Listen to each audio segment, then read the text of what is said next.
प्रत्येकाक्षर भक्त यशः कपिलादानजं फलम्।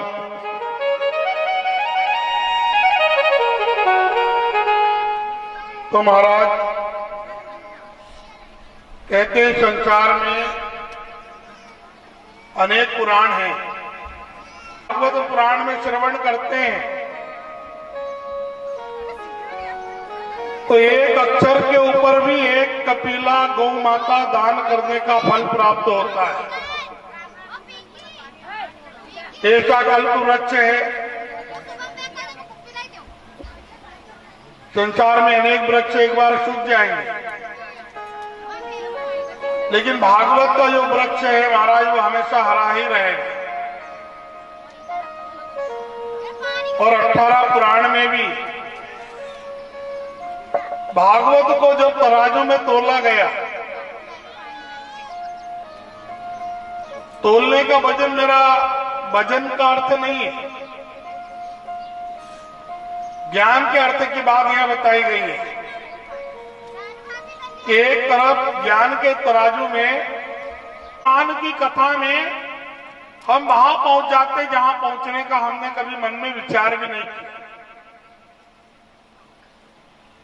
इसलिए तो राम जी ने कल कहा था कि दूसरी रति मम कथा प्रसंगा,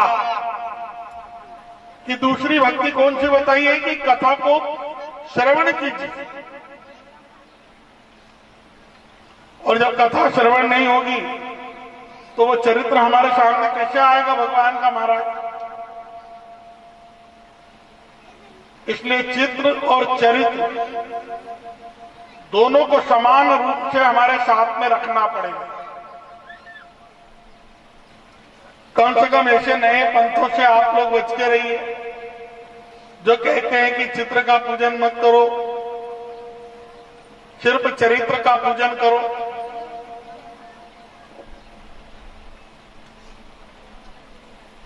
यही हमारे भगवान सूत जी महाराज से शुनकादि ऋषि पूछ रहे हैं कि कलयुग की पाप की भीड़ रहेगी और पाप में पुण्य आत्मा भी रहेंगे, लेकिन उनको इस धाम से, इस युग से कैसे तारा जाए महाराज, ये बताइए।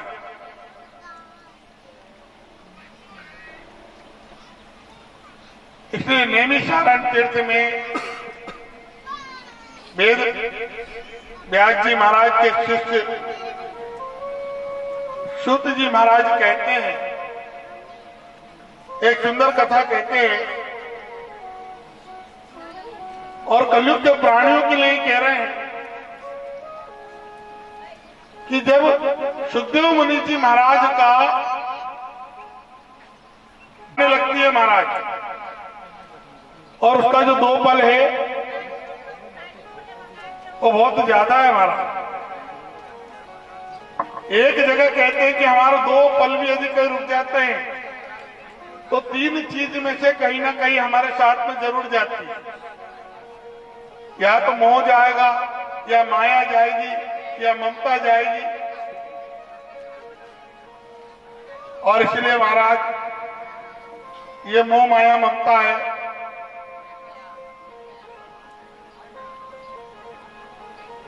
परमात्मा की कृपा है कि एक समय स्वयं नारद जी महाराज हमारे इस धरती का भ्रमण करने के लिए आए और नया नया कलयुग आया। अब नए कलयुग का दर्शन करने नारद जी महाराज आए, मन में विचार किया कि नए कलयुग में हो क्या रहा है। तो पूरे भारत खंड का भ्रमण किया और पूरा भारत खंड का भ्रमण करने के बाद में कहीं पर सुख नहीं मिली, कहीं कोई शांति नहीं मिली, कहीं कोई धर्म नहीं, आचार नहीं, विचार नहीं, माता पिता की सेवा नहीं, ब्राह्मणों की सेवा नहीं,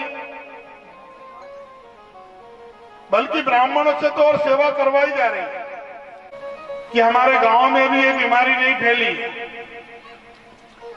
लेकिन शहर में ये बीमारी फैल गई है। इसलिए जब नारद जी महाराज आए और उन्होंने देखा कि नहीं, कलयुग में माता पिता की सेवा बिल्कुल नहीं है, ब्राह्मणों की सेवा नहीं, संतों की सेवा नहीं, भगवान का भजन नहीं, कीर्तन नहीं।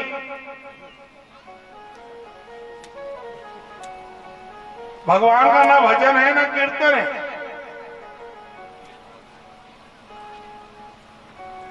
अच्छा, सेवा किनकी कर रहे हैं?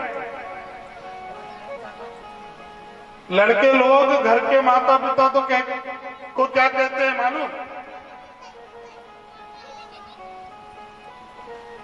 ए बुढ़िया, ए दाजी, ये माता पिता का सम्मान करते हैं आजकल की संतान।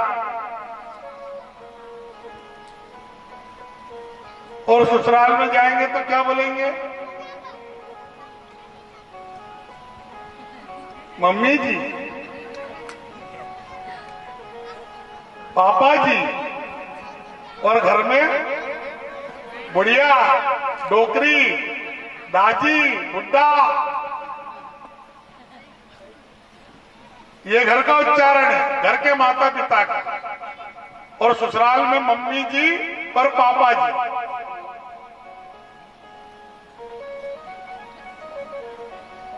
तो नारद जी महाराज यही देखने आए। और मैं नहीं कह रहा हूं, भागवत के महात्म्य में इसका वर्णन बताया गया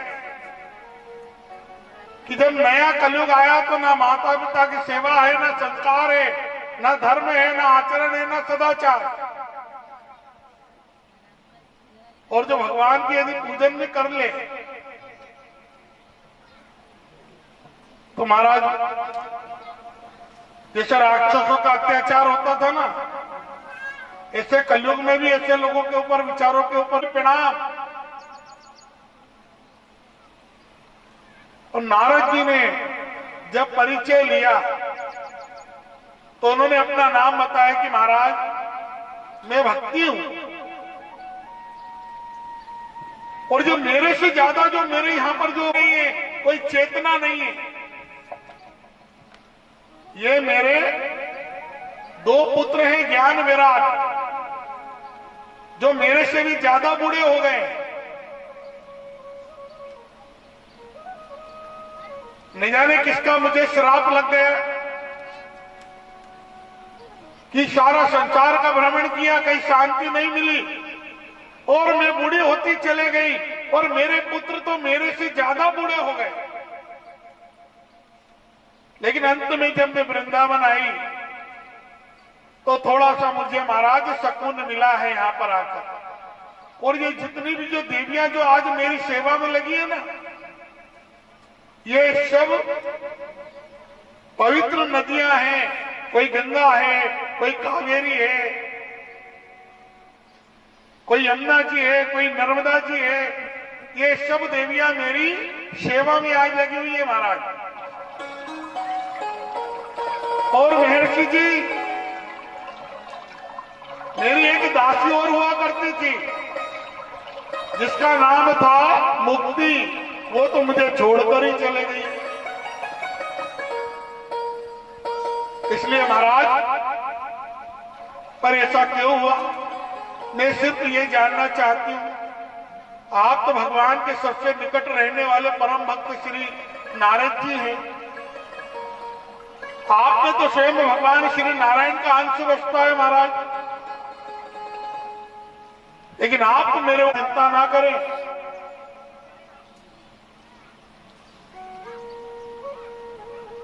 महर्षि महाराज ने अनेक प्रकार के साहित्य श्रवण कराए, अनेक प्रकार के श्लोक, गीता, साहित्य, लेकिन ज्ञान वैराग हिले डुले भी नहीं महाराज। और उसी समय एक आकाशवाणी हुई कि नारद जी महाराज, आप इसका प्रयोजन जानते हो। लेकिन नारद जी को याद नहीं आ रहा है कि संसार में कलयुग में भक्ति को पुनः कैसे जागृत किया जाए। और इसलिए महाराज नारद जी ने माता भक्ति को वचन दिया कि इस कलयुग में पुनः तुम्हें जागृत करने के लिए मैं वचन देता हूं। दई जाजो रे, पति को ज्ञान जरा लई जाजो रे, 7 दिन को समय